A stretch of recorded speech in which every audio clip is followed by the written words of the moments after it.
This video is brought to you by TS4U IT Engineering Bootcamp. How would you describe the process of the React Native app?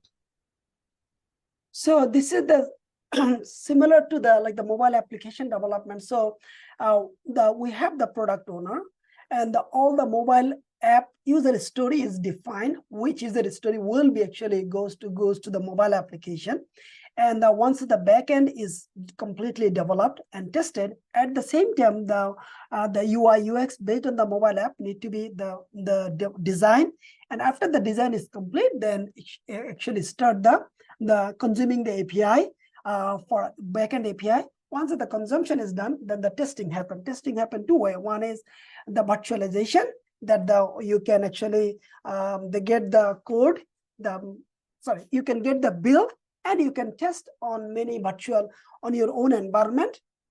On the React Native, you can set up environment, or you can actually download on your mobile application and you can install it. From the iOS, you have to install the TestFlight, and your app needs to be released to the TestFlight, and your ID needs to be the assigned. Then you can actually receive the build. For the Android, you can actually upload on the Google Drive. Anybody can download it, they can install it, they can use it. For the iOS, you have to be part of the development team. Your email has to be your iOS, your app iPhone email need to be shared with the release manager, and then he will be adding you in the TestFlight. And then you on your phone, when you open the TestFlight, you will see the new app is ready. You can just tap on it, it will install, and you can access the functionality. You can test it out.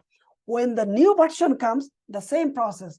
The app is released on the TestFlight, and you will see the new version came on your mobile app. You can tap on it, you can install it, you can test it, and of course, once you find the bug, you follow your bug life cycle. Once you complete your testing, you actually complete the testing and attach your test cases and move on.